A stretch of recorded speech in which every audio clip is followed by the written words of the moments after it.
Hello dear students, అందరికీ నమస్కారం. ఈ వీడియోలో మనం 10th class current electricity topic సంబంధించి 8 మార్క్ క్వశ్చన్స్ అనేది చూద్దాం అనమాట. ఓకేనా? అయితే ఇక్కడ ఇచ్చినటువంటి క్వశ్చన్ చూడండి. Explain the following terms. ఇక్కడ కొన్ని టర్మ్స్ ఇచ్చారు, వాటిని ఎక్స్ప్లెయిన్ చేయమన్నారు అనమాట. అవి ఏంటంటే, మొదటిది ఎలక్ట్రిక్ కరెంట్ అంటే ఏంటి? ఓకేనా? ఫస్ట్ది ఎలక్ట్రిక్ కరెంట్ అంటే ఏంటి? సెకండ్ది పొటెన్షియల్ డిఫరెన్స్ అంటే ఏంటి అని అడిగారు. ఓకేనా? థర్డ్ది వచ్చేసి ఓమ్స్ లా గురించి అడిగారు అనమాట. నెక్స్ట్ వచ్చేసి ఎలక్ట్రిక్ పవర్ గురించి అడిగారు. అయితే ఇందులో లైన్ వైజ్గా చూద్దాం. ముందుగా ఎలక్ట్రిక్ కరెంట్ గురించి చూద్దాం. ఓకేనా? ఫస్ట్ క్వశ్చన్ ఆన్సర్ వచ్చేసి ఎలక్ట్రిక్ కరెంట్ అంటే ఏంటో చూద్దాం. ఫస్ట్ ఎలక్ట్రిక్ కరెంట్ అనమాట. Electric current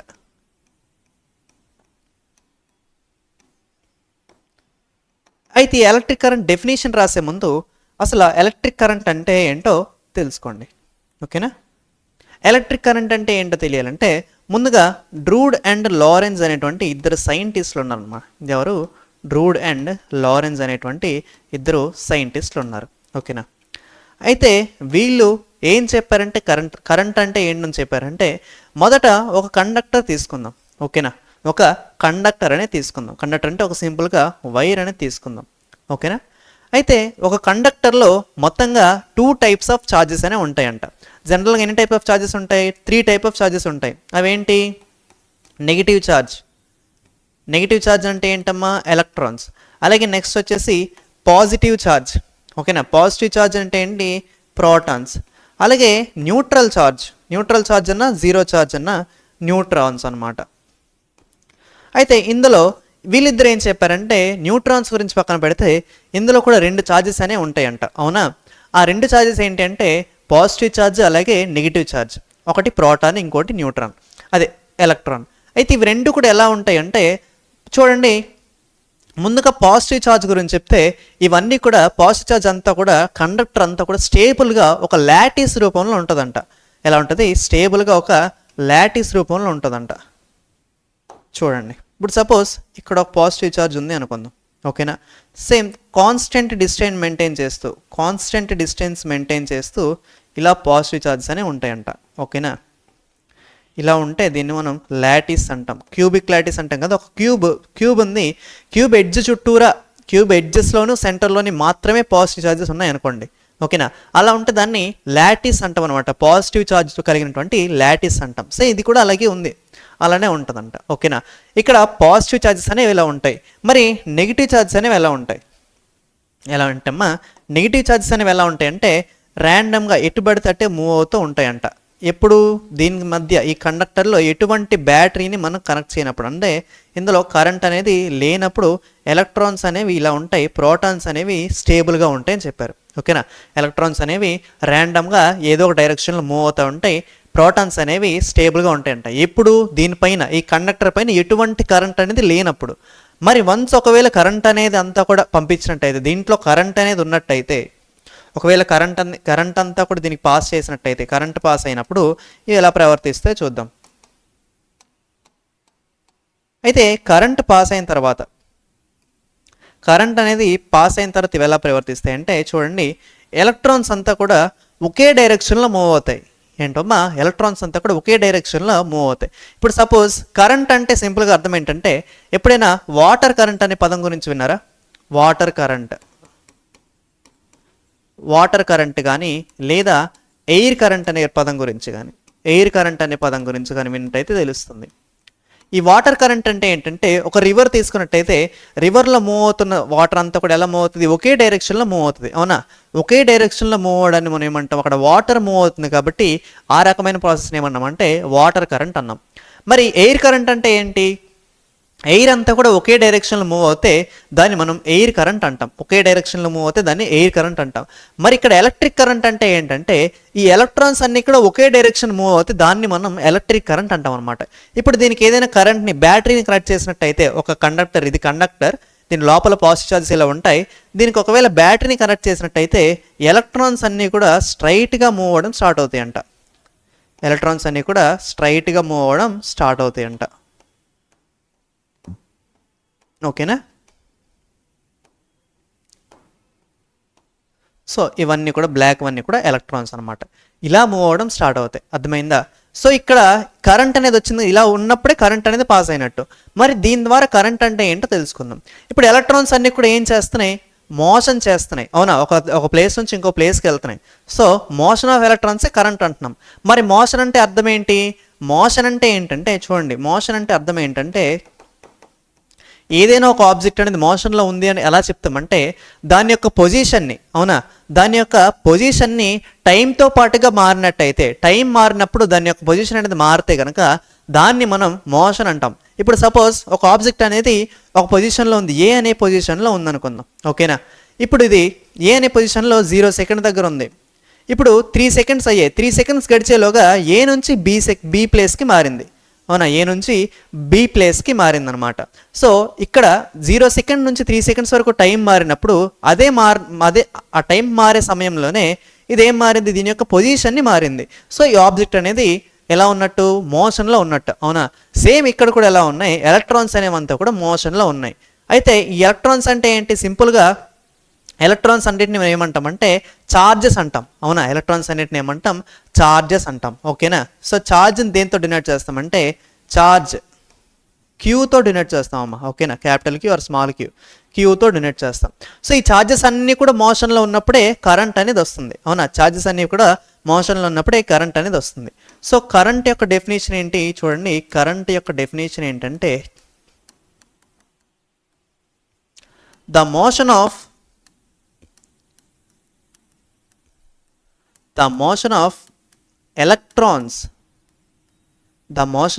electrons with respect to time, ఓకేనా? దేంతో పాటుగా టైంతో పాటుగా ఎలక్ట్రాన్స్ అనేవి మూవ్ అయినట్టయితే, మోషన్ జరిపినట్టయితే with respect to time is called current, is called electric current,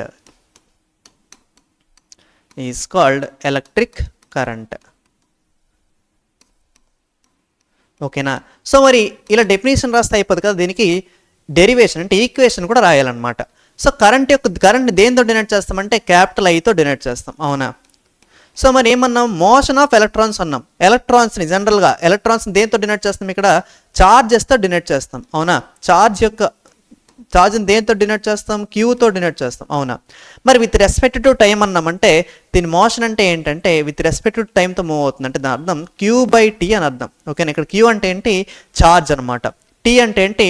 time అనమాట. సో టీతో పాటు Q అనేది మూవ్ అవుతుందంటే Q/T అని రాస్తాం. ఇలా చేసినప్పుడు ఏమొస్తుంది? కరెంట్ అనేది వస్తుంది. ఇలా జరిగినప్పుడు ఏమొస్తుంది? కరెంట్ అనేది వస్తుంది. So I is equal to ఏమని రాయొచ్చు?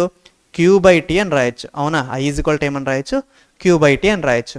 మరి ఇక్కడ Q అంటే ఏంటి? Q అంటే ఛార్జ్, I అంటే ఏంటి? కరెంట్, T అంటే ఏంటి? టైం అనమాట. T అంటే ఏంటి? టైం. మరి దీనికి యూనిట్స్ కూడా రాయాలి కదా. ఛార్జ్కి యూనిట్ వచ్చేసి ఏంటంటే కూలుంబ్ అనమాట. సైంటిస్ట్ పేరు ఇది, ఓకేనా? కూలుంబ్. ఛార్జ్ యొక్క యూనిట్ ఏంటి? కూలుంబ్. సింపుల్గా Cతో డినోట్ చేస్తాం కూలుంబ్ మొత్తాన్ని. మరి టైం యొక్క SI యూనిట్ ఏంటి? సెకండ్స్. సో C/S అని రాయొచ్చా? అలాగే I యొక్క యూనిట్ వచ్చేసి చూసాం C/S. మరి Iకి SI యూనిట్ అనేది ఒకటి ఉంది, అవునా? సో దాన్ని ఏమంటామంటే యాంపియర్ అంటాం. So 1 coulomb per second is equal to 1 ampere, ఓకేనా? కరెంట్ యొక్క యూనిట్ వచ్చేసి యాంపియర్ అనమాట. సో ఇది electric current. Electric current definition అడిగితే ఎలక్ట్రిక్ కరెంట్ లేదా కరెంట్ అని అడిగితే దాన్ని మనం ఎలా రాయాలంటే the motion of electrons with respect to time is called electric current అని రాస్తాం. దాని యొక్క ఈక్వేషన్ ఏంటి? I is equal to Q/T. So ఇది ఎలా అయిందో చూసాం కదా, ఈ రకంగా అనమాట. ఇక్కడ కరెంట్ అంతా కూడా మూవ్ అవుతుందా లేదా? ఏం మూవ్ అవుతుంది? ఎలక్ట్రాన్ అనేది మూవ్ అవుతుంది. ఇక్కడ ఎలక్ట్రాన్ అంటే ఏంటి? ఛార్జ్ అనమాట. ఎలా మూవ్ అవుతుంది? మోషన్ అంటే టైంతో పాటుగా మూవ్ అవుతుంది కాబట్టి దాన్ని మనం ఏమంటామంటే కరెంట్ అని అంటాం అనమాట, ఓకేనా? సో ఇదనమాట. సో ఎలక్ట్రిక్ కరెంట్ గురించి అర్థమైంది కదా. ఇప్పుడు పొటెన్షియల్ డిఫరెన్స్కి వచ్చేయండి, ఓకేనా? నెక్స్ట్ ఏంటమ్మా? పొటెన్షియల్ డిఫరెన్స్కి వచ్చేయండి. పొటెన్షియల్ డిఫరెన్స్,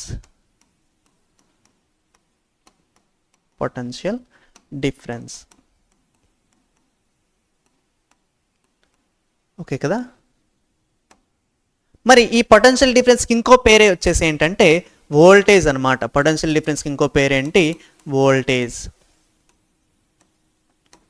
అయితే వోల్టేజ్ అంటే ఏంటంటే సింపుల్గా Vతో డినోట్ చేస్తాం, ఓకేనా? అయితే ఇప్పుడు కరెంట్ అనేది ఎలా మూవ్ అవుతుందో చూసాం కదా. అక్కడికి వచ్చిండి, ఆ పేజ్కి వచ్చిండమ్మా. కరెంట్ అనేది ఇలా మూవ్ అవుతుంది. అయితే ఇప్పుడు ఇలా మూవ్ అవుతున్నప్పుడు ఏం జరుగుతుందంటే సేమ్ ఇదే డయాగ్రామ్ అక్కడ కొత్త దాంట్లో గీసుకుందాం, కొంచెం ఈజీగా ఉంటుంది.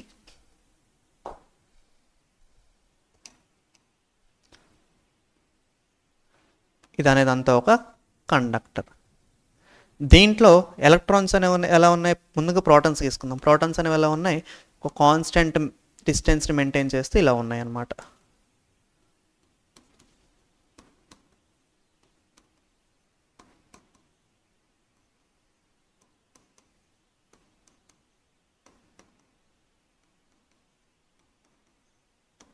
ఇది కండక్టర్.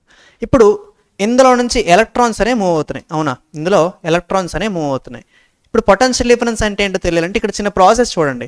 ఇప్పుడు ఎలక్ట్రాన్ అనేది ఇలా మూవ్ అవుతున్నప్పుడు ఇలా వెళ్ళిన తర్వాత దీనికి అడ్డుగా ఉన్నటువంటి ఈ ఛార్జ్ ఏదైతుందో పాజిటివ్ ఛార్జ్ని గుద్దుకుంటుంది అనమాట. ఖచ్చితంగా దీన్ని గుద్దుకొని మళ్ళీ వెనక్కి వచ్చి పడిపోతుంది, అవునా.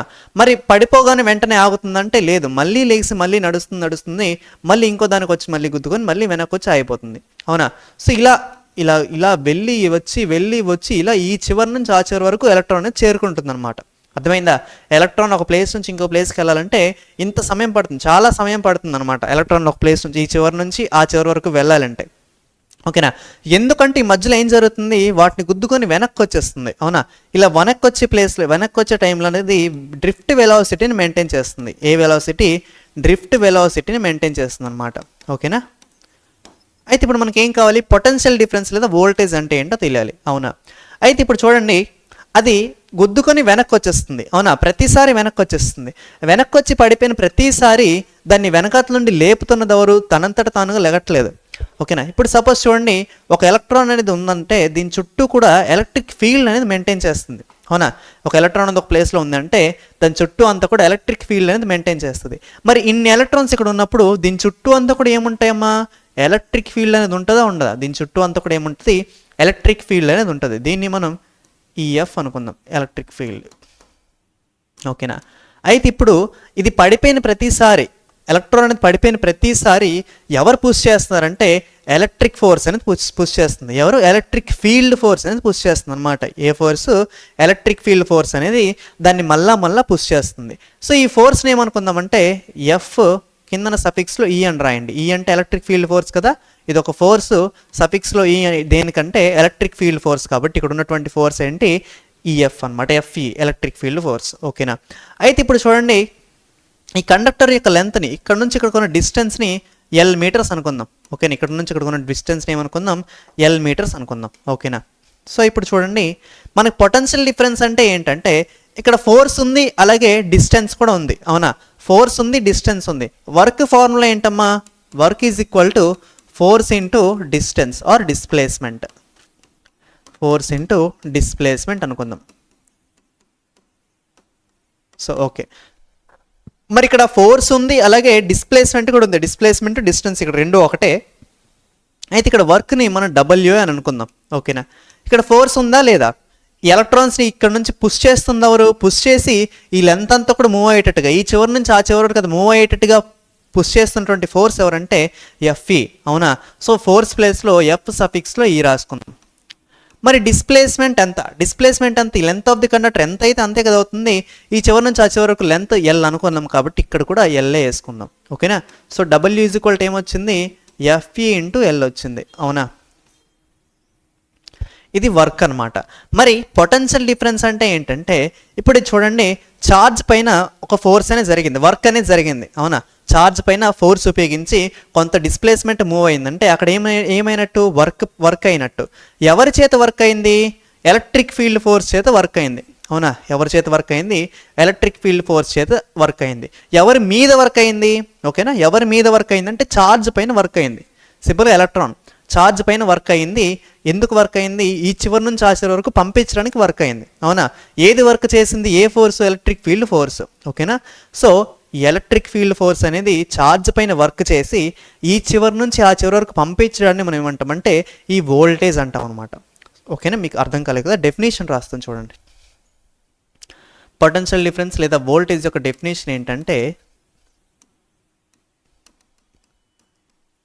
The work done on the work done on the దేనిపైన జరిగిందమ్మా? ఛార్జ్ పైన జరిగింది. Done on the charge. ఎవరి చేత జరిగింది? By the electric field force. By the electric field force. అవునా? ఎవరి చేత జరిగింది? ఎలక్ట్రిక్ ఫీల్డ్ ఫోర్స్ చేత జరిగింది కాబట్టి work done by the electric field force. ఎందుకు జరిగింది? టు మూవ్ ఫ్రమ్, ఎవరిని మూవ్ చేస్తుంది? ఛార్జ్ని మూవ్ చేస్తుంది. To move from one end of the conductor to the, to move from one end of the conductor to the, ఒక end నుంచి, కండక్టర్లో ఉన్నటువంటి ఒక end నుంచి ఇంకో ఎండ్కి మూవ్ చేయడానికి జరిగిందనమాట. One end of the conductor to the another end of the conductor. Another end of the conductor. ఓకేనా? Okay, అర్థమైంది అనుకుంటాను. వోల్టేజ్ అంటే ఏంటి? దీన్ని సింపుల్గా వీతో డినోట్ చేస్తాం. అంటే ఏంటి చూడండి, ద వర్క్ డన్ దేనిపైన జరిగింది? On the charge. ఓకేనా?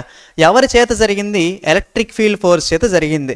ఎందుకు జరిగింది? To move from one end of the conductor to the another end of the conductor. ఓకేనా? ఒక ఎండ్ నుంచి ఇంకో ఎండ్కి, కండక్టర్లో ఉన్నటువంటి ఒక ఎండ్ నుంచి ఇంకో ఎండ్కి మూవ్ అవ్వడానికి జరిగిందనమాట. సో దీన్ని మనం డెఫినేషన్ వైజ్గా రాస్తాం. మరి ఈక్వేషన్ వైజ్గా రాయాలనుకుంటే చూడండి, వి అనేది వోల్టేజ్. దేనికి ఈక్వల్ అంట? వర్క్ అంతా కూడా దేనిపైన జరిగింది? ఛార్జ్ పైన జరిగింది కాబట్టి V is equal to W/Q అని రాస్తాం అనమాట. ఓకేనా? ఛార్జ్ పైన జరిగింది. ఏం జరిగింది? వర్క్ జరిగింది. W/Q. దీన్నే మనం వోల్టేజ్ అంటాం. సో వోల్టేజ్కి యూనిట్స్ ఏంటంటే వోల్ట్స్ లేదా పొటెన్షియల్ డిఫరెన్స్. అర్థమైంది కదా? పొటెన్షియల్ డిఫరెన్స్ అంటే ఏంటి? The work done on the charge. ఓకేనా? ఎందుకు జరిగింది అనేది ఎలా రాస్తాం? మనం డీటెయిల్గా రాయాలనుకుంటే V is equal to W ప్లేస్లో, W అంటే ఏంటి? వర్క్. వర్క్ అంటే ఏంటి? Force into displacement. ముందు దాంట్లో చూసాం ఏ రకమైన ఫోర్స్ ఉంది? ఎలక్ట్రిక్ ఫీల్డ్ ఫోర్స్ ఉంది. ఎంత లెంత్ ఉంది? డిస్ప్లేస్మెంట్ ఎంత ఉంది? L ఉంది. సో FE ఇంటూ L ఇక్కడ రాయొచ్చు కదా. ఓకేనా? సో ఇది తీసుకొచ్చి ఇక్కడ సబ్స్టిట్యూట్ చేసినట్టయితే V ఈజ్ ఈక్వల్ టు ఎంత అవుతుంది? FE ఇంటూ L/Q అవుతుంది. అవునా? V is equal to FE into L/Q volts అవుతుంది అనమాట. ఓకేనా? సో ఇది ఇంకో యూనిట్ కూడా ఎలా రాయొచ్చు అంటే 1 volt is equal to W అంటే ఏంటి? వర్క్. వర్క్కి SI యూనిట్ ఏంటంటే జౌల్ అమ్మ. వర్క్ SI యూనిట్ ఏంటి? జౌల్. మరి అలాగే కింద ఛార్జ్ ఉంది. ఛార్జ్కి SI యూనిట్ ఏంటంటే కూలుమ్. ఇందాక చూసాం కదా. So 1 volt is equal to 1 joule by coulomb. ఓకేనా? 1 volt is equal to 1 joule by coulomb అనమాట. ఓకేనా? అర్థమైంది కదా. సో ఇది పొటెన్షియల్ డిఫరెన్స్ అంటే. హోప్ మీ అందరికీ అర్థమైంది అనుకుంటాను. మరి నెక్స్ట్ ఏంటి ఇచ్చారు? కరెంట్ అయిపోయింది, తర్వాత పొటెన్షియల్ డిఫరెన్స్ అయిపోయింది. నెక్స్ట్ ఎస్ ఓమ్స్లా ఇచ్చారు. ఓకేనా? ఓమ్స్లా గురించి చూద్దాం. ఓమ్స్లా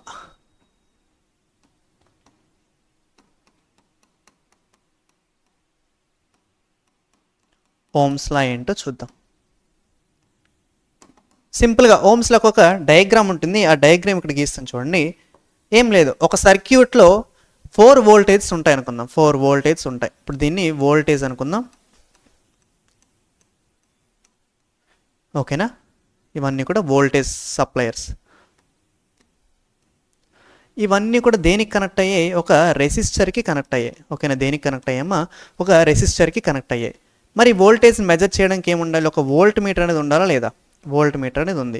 వోల్ట్ మీటర్ ఎప్పుడు కూడా ఎలా ఉండాలి? ఈ రెసిస్టర్కి ప్యారలల్గా ఉండాలి. సో రెసిస్టర్ ఇక్కడ ఉంది, దానికి ప్యారలల్గా వోల్టేజ్ అనేది ఉంది. ఓకేనా? బ్యాటరీస్ ఇక్కడ ఉన్నాయి. Batteries are nothing but voltage.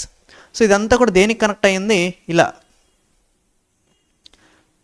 ఇక్కడ ఒక యామ్మీటర్ అనేది ప్లేస్ చేస్తాం. యామ్మీటర్ ఎప్పుడు కూడా రెసిస్టర్కి ఎలా ఉండాలి? సిరీస్ కనెక్షన్లో ఉండాలన్నమాట. సో ఇలా ఉంది కదా. సో ఇప్పుడు కరెంట్ అనేది ఇలా మూవ్ అవుతుంది. కానీ పాజిటివ్ టెర్మినల్ నుంచి నెగిటివ్ టెర్మినలే కదా. సో ఇక్కడ పార్షియల్ కనెక్షన్స్ అని పెట్టుకుందాం. ఓకేనా? ముందుగా ఫస్ట్ ఇవన్నిటికీ కూడా వోల్టేజ్ అంతా ఇది 5 వోల్టేజ్ అనుకుందాం, ఇదొక 5 వోల్టేజ్ అనుకుందాం, ఇదొక 5 వోల్టేజ్ అనుకుందాం, ఇదొక 5 వోల్టేజ్ అనుకుందాం. ఓకేనా? వోల్టేజ్ అన్ని ఎలా ఉన్నాయి? అన్నిటి కూడా 5 సప్లై చేస్తాం. ఓకేనా? ఇది ఒక R రెసిస్టర్ అనుకుందాం. R రెసిస్టర్ అనుకుందాం. ఓకేనా? అయితే ఇప్పుడు ఇదంతా కూడా కరెంట్ అనేది పాస్ అవుతుంది. I కరెంట్ అనేది పాస్ అవుతుంది. ఫస్ట్ మొదట ఏం చేద్దామంటే ఓన్లీ ఒక్క బ్యాటరీకి కనెక్ట్ చేద్దాం, మిగిలిన బ్యాటరీస్ అన్నీ కాదు, ఓన్లీ ఒక్క వైరే కనెక్ట్ చేద్దాం. ఓకేనా? సో ఇలా కనెక్ట్ చేసినప్పుడు ఏమవుతుంది, 5 వోల్టేజ్, ఇక్కడ వోల్టేజ్ ఎంత ఉంది, వోల్ట్ మీటర్లో ఎంత అప్పుడు చూపిస్తుంది, 5 వోల్టేజ్ కాబట్టి వోల్టేజ్ ఎంత చూపిస్తుంది అంటే 5 వోల్ట్స్ అనేవి చూపిస్తుంది అనమాట. ఓకేనా? అలాంటప్పుడు కరెంట్ ఒక 2 ఆంపియర్స్ చూసింది అనుకుందాం. కరెంట్ ఎంత చూపించింది, 2 ఆంపియర్స్ కరెంట్ అనేది చూపించింది అనుకుందాం. ఓకేనా? సో ఇక్కడ రాస్తాను, ఇక్కడ వోల్టేజ్ రాసుకుందాం, ఇక్కడ కరెంట్ అనేది రాసుకుందాం. ఓకేనా? వోల్టేజ్ అంతా 5 వోల్టేజ్, అవునా? 5 వోల్టేజ్ అని చూపించింది, 5 వోల్ట్స్ వోల్టేజ్ అని చూపించింది.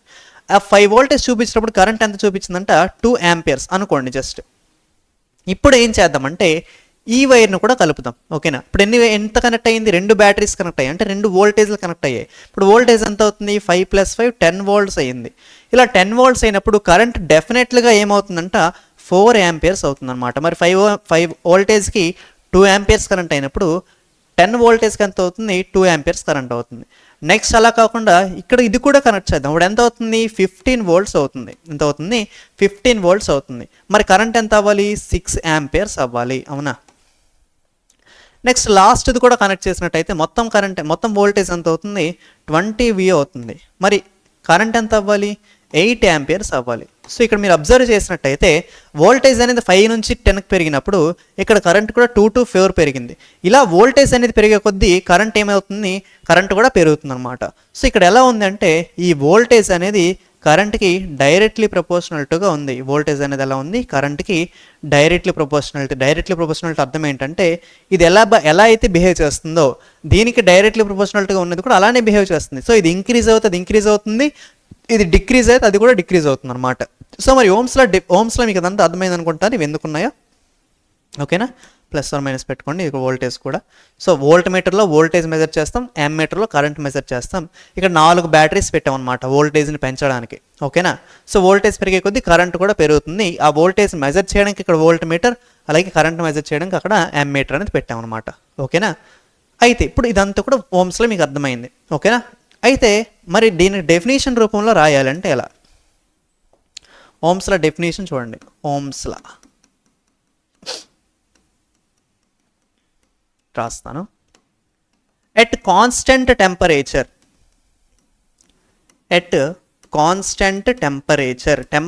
కాన్స్టెంట్గా ఉన్నప్పుడు ద పొటెన్షియల్ డిఫరెన్స్ బిట్వీన్, ఓకేనా, the potential difference between ends of the conductor, potential difference కి ఇంకో పేరు ఏంటంటే వోల్టేజ్ అమ్మ. the potential difference between ends of the conductor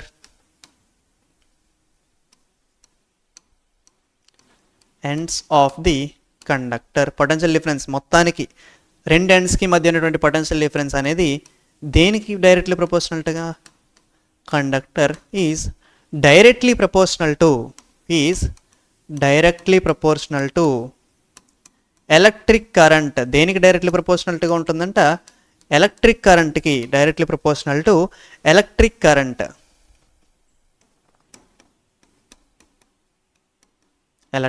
current. So ఇప్పుడు దీని అర్థం ఏంటో చూద్దాం. ముందుగా ఎట్ కాన్స్టెంట్ టెంపరేచర్ అన్నాం. అవునా? ఏమన్నాం, ఎట్ కాన్స్టెంట్ టెంపరేచర్ అన్నాం. దీని అర్థం ఏంటి, ఎట్ కాన్స్టెంట్ టెంపరేచర్ అంటే అర్థం ఏంటంటే ముందు దాంట్లోకి వచ్చేయండి. ఇక్కడ కాన్స్టెంట్ టెంపరేచర్ అంటే అర్థం ఏంటంటే చూడండి ఇదంతా కూడా వైర్ పీసే కదా. ఈ వైర్ పీస్ అంతా కూడా ఒకటే వైర్ వాడితే, ఇప్పుడు సపోజ్ ఒకటి కాపర్ వైర్ వాడి ఇంకేదో వైర్, ఈ సగం హాఫ్ కాపర్ వైర్ వాడి ఇది వేరే వైర్ వాడామనుకోండి, దాని యొక్క టెంపరేచర్లో డెఫినెట్గా డిఫరెన్స్ వస్తుంది. అవునా? అలా కాకుండా మొత్తం అంతా కూడా కాపర్ వైరే, ఎంత పీస్ వాడినది అంతా కూడా కాపర్ వైరే, ఒకే రకమైన వైరే వాడాలి అని చెప్తున్నాను అనమాట. దీని అర్థం ఏంటంటే టెంపరేచర్ అంతా కూడా కాన్స్టెంట్గా ఉండాలి. ఇలా ఉన్నట్టయితే, ఇలా ఉండి ఒక సర్క్యూట్ని మెయింటైన్ చేస్తున్నప్పుడు ఎలా ఉంటుందంట, దాని యొక్క potential difference between the ends of the conductor, అంటే ఆ మొత్తం వైర్కి మధ్యలో ఉన్నటువంటి పొటెన్షియల్ డిఫరెన్స్ అనేది ఎలా ఉంటుందంట, is directly proportional to the electric కరెంట్కి ఇదంతా కూడా డైరెక్ట్లీ ప్రపోర్షనల్గా ఉంటుందంట. దీన్ని మనం ఓమ్స్లా అంటాం. సో టెంపరేచర్ కాన్స్టెంట్గా ఉన్నదంటే ఏంటి అర్థమైంది కదా, మొత్తం సర్క్యూట్ కూడా ఒకే రకమైన వైర్ని వాడాలి. సో ఇలా ఉన్నప్పుడు పొటెన్షియల్ డిఫరెన్స్ అనేది ఎలా ఉంటుందంట, కరెంట్కి డైరెక్ట్లీ ప్రపోర్షనల్గా ఉంటుందంట. ఓకేనా? కరెంట్కి ఎలా ఉంటుంది, డైరెక్ట్లీ ప్రపోర్షనల్గా ఉంటుంది. సో ఇది ఓమ్స్లా.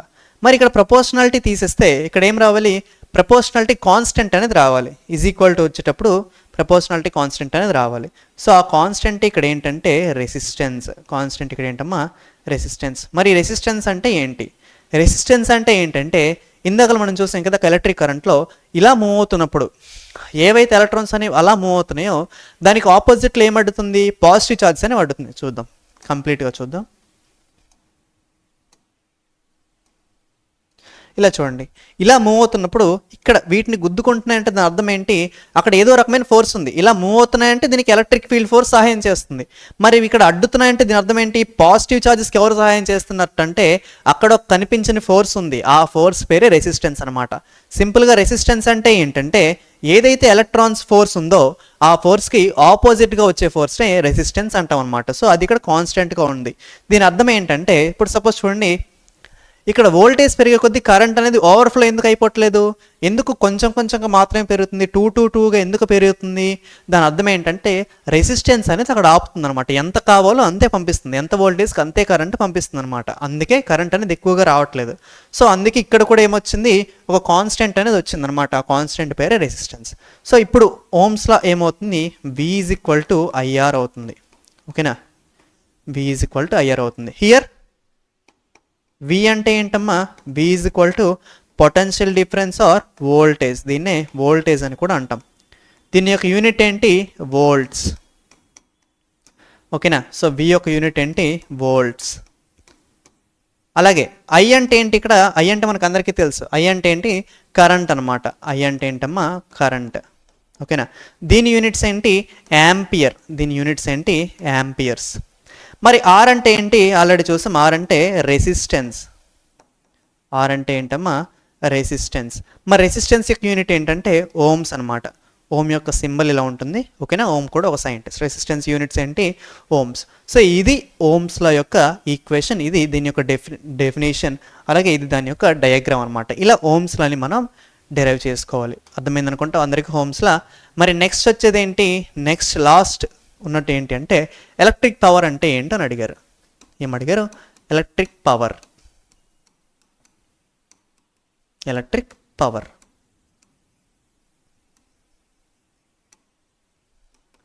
సో ఓకే, ముందుగా ఎలక్ట్రిక్ పవర్ అంటే ఏంటో తెలియాలంటే పవర్ ఫార్ములా ఏంటో తెలియాలి. Power, general power. Power formula ఏంటమ్మా? Work by time. Power formula ఏంటి? Work by time. ఓకేనా? సో మరి ఇక్కడ వర్క్ అంటే ఏంటో చూసాం ఇందాకలా మనం చూసాం కదా. వర్క్ అంటే ఏంటి? Force into displacement. Force into displacement.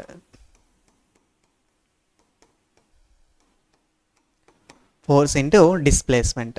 So మరి ఇందాకలా మనం చూసాం ఇక్కడ వర్క్ ప్లేస్లో W ఉంది, ఫోర్స్ ప్లేస్లో ఏముంది? FE ఉంది, ఎలక్ట్రిక్ ఫీల్డ్ ఫోర్స్. ఇందాకలా మనం చూసాం కదా, ఇక్కడ చూసారు కదా వర్క్ అంటే ఏంటో. ఇవ్వండి, వర్క్ అంటే ఏంటి? FE into L. ఓకేనా? FE అంటే ఎలక్ట్రిక్ ఫీల్డ్ ఫోర్స్. అలాగే L అంటే ఏంటి? Length of the conductor. So same అదే వర్క్ ఇక్కడ కూడా వస్తుంది అనమాట. వర్క్ అంటే ఏంటంటే FE ఇంటూ L. ఇక్కడ L అంటే దాని యొక్క డిస్టెన్స్ అనమాట, లెంత్ ఆఫ్ ది కండక్టర్. ఓకేనా? సో ఈ వర్క్ అంతా కూడా తీసుకెళ్ళి బై టైం చేసామనుకోండి, దాన్నే మనం ఏమంటామంటే W/T. దీన్ని మనం ఏమంటాం? పవర్ అంటాం అనమాట. సో ఈ W ప్లేస్లో ఏమని రాయొచ్చు? FE into L/T. సో దీని అర్థం ఏంటంటే ఇలా ఒక టైంకి, యూనిట్ టైంకి, ఒక సెకండ్కి ఎంత వర్క్ అనేది ఒక ఛార్జ్ అనేది చేస్తుందో దాన్ని మనం ఎలక్ట్రిక్ పవర్ అంటాం అనమాట. అర్థమైందా? ద అమౌంట్ ఆఫ్ వర్క్, ఇక్కడ రాస్తాను చూడండి, the amount of work done by the amount of work done by the ఎవరు వర్క్ చేస్తున్నారు? ఇందాక చూసాం మనం. ఎవరు ఫోర్స్ ఉపయోగిస్తున్నారు? ఈ ఎలక్ట్రిక్ ఫీల్డ్ అనేది ఉపయోగిస్తుంది. Done by the electric field force. దేనిపైన ఉపయోగిస్తుంది? ఆన్ ది ఛార్జ్ అనమాట. On the unit charge. ఒక్క ఛార్జ్ అని రాయండి. On the unit charge. ఓకేనా? On the unit charge per unit time. ఓకేనా? Per unit time. ఓకేనా? ఒక వర్క్ అనేది, ఒక యూనిట్ ఛార్జ్ పైన వర్క్ అనేది ఎలక్ట్రిక్ ఫీల్డ్ ఫోర్స్ ఒక యూనిట్ టైంకి, అంటే ఒక సెకండ్కి ఎంతవరకు అనేది చేస్తుందో దేనిపైన చేస్తుంది, ఛార్జ్ పైన చేస్తుంది, అవునా. పర్ యూనిట్ టైంకి ఎంత వర్క్ అనేది చేస్తుందో దాన్నే మనం పవర్ అంటాం అనమాట. అదే దాని యొక్క పవర్.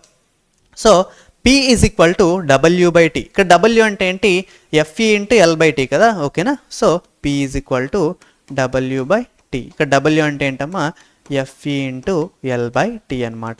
ఇదే పవర్ యొక్క ఫార్ములా, ఓకేనా. ఎలక్ట్రిక్ పవర్ అంటే ఏంటంటే అమౌంట్ ఆఫ్ వర్క్ అనేది, ఓకేనా, ఎంత అయితే చేస్తుందో ఒక యూనిట్ టైంకి దాన్నే మనం పవర్గా చెప్పుకున్నాం, ఓకేనా. సో 4 చూసినట్టున్నాం. ఓకే, ఏమేమి మనం డిస్కస్ చేసాం, అడిగింది ఏంటంటే మొదట ఎలక్ట్రిక్ కరెంట్ అంటే ఏంటో చూసాం, అలాగా పొటెన్షియల్ డిఫరెన్స్ అంటే ఏంటో చూసాం, అలాగే ఓమ్స్ లా అంటే ఏంటో చూసాం, అలాగే ఎలక్ట్రిక్ పవర్ అంటే ఏంటో చూసాం అనమాట. సో ఈ క్వశ్చన్ అంతటికి మనం ఆన్సర్ చేసినట్టే. సో అందరికీ థ్యాంక్ యూ అమ్మ.